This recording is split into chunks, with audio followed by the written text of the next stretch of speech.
An upcoming election in Wisconsin has become a multi-million-dollar test of the Trump administration's policies and popularity in a key swing state.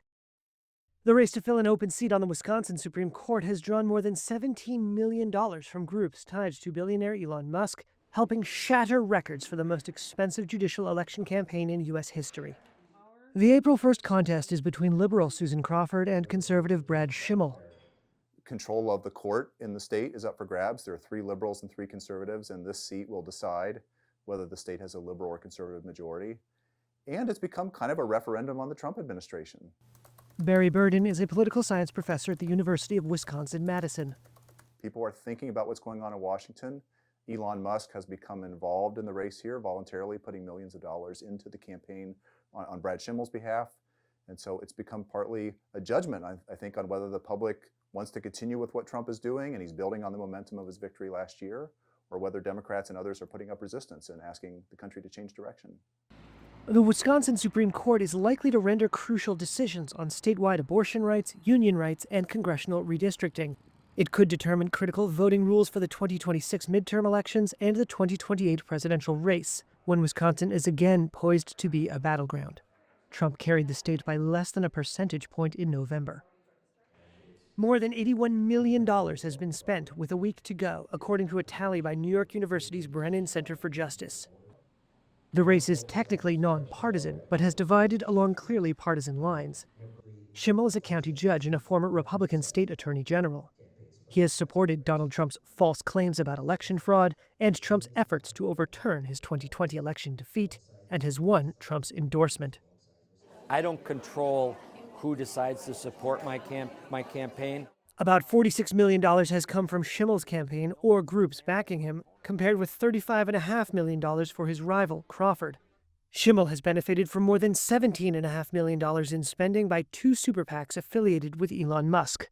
I have groups on the outside that are helping my campaign, and I'm grateful for them helping to spread the message, but I don't control what they do, and I've made no promises to any of them. I think it really comes down to wanting to have judges who they can count on to defend the Trump administration's positions. Susan Crawford, also a county judge, says she believes Trump was trying to secure a state Supreme Court that won't stand in the way of his agenda. I think he wants judges he can control, and he has found one in Brad Schimmel. Musk's spending in Wisconsin underscores his willingness to wield his political influence even in statewide races. He says he got involved in the race because he's concerned that a liberal majority might redraw Wisconsin's congressional map, which could potentially swing the balance of power in the entire House of Representatives. But some Democrats say Musk has a monetary incentive. Tesla sued Wisconsin in January over a law barring car manufacturers from opening dealerships. That case could eventually reach the state Supreme Court. Crawford says Musk's entry into the contest galvanized her own supporters to contribute.